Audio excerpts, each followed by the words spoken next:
दोस्तों नमस्कार। मैं हूँ रेखा उपाध्याय। अपने यूट्यूब चैनल पे आप सभी का स्वागत करती हूँ। आज एक ललनवा पे सुहाग गीत सुनाने जा रही हूँ। आप सबको अच्छा लगेगा तो कमेंट में जरूर बताना। बाबा दुअरवा हर दिया के पेड़वा अरे हरदी फूले लाया धी राती रे लनवा अरे हरदी फूले लाया धी राती रे ललनवा घोड़वा चढ़लया मैं दुल्हे ससुररी यहाँ घोड़वा चढ़लया मैं दुल्हे ससुररिया अरे देख लागे हरदी का पेड़ रे लनवा अरे देख लागे नि हरदी का पेड़ रे ललनवा जब हरदिया तारे दाई जले भैया रंग बई पगड़ी रू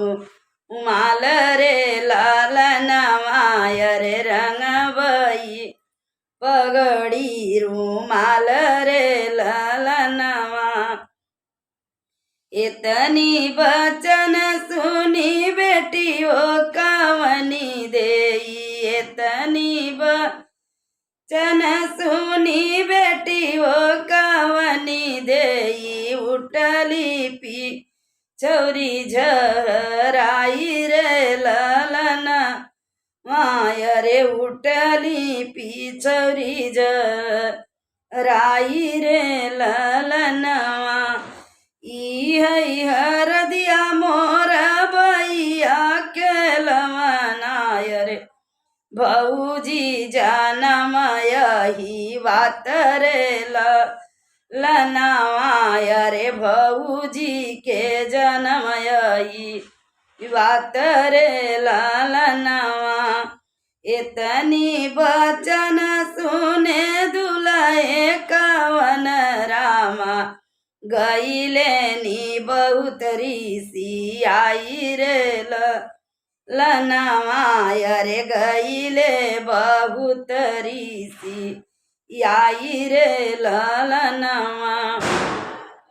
तोहरी त बहनी सारे चौके पे छोड़बैया रे रची ले भई दूसरा बिया रे लनवा रे रचिले भई दूसरा भी याह रे ललनवा इतनी बचन सुने सरवा कवन रामायत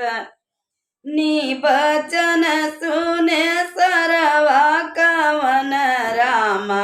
सुन जी जायर जहाँ मार रे लनवा रे सुन जी जायर हमार रे ललनवा हमारी बहनिया का बुद्धि लड़ी कैया हमारी बहनिया का जीजा बुद्धि लड़ी कैया अरे जिनी की बतिया का माखरे ललनवा रे जिनी की बतिया का माखरे ललनवा हरदिया जी जाबे नाल दऊ रे रंगीली पगड़ी रूमाल रे ललनवा रे रंगीली पगड़ी रूमाल रे ललना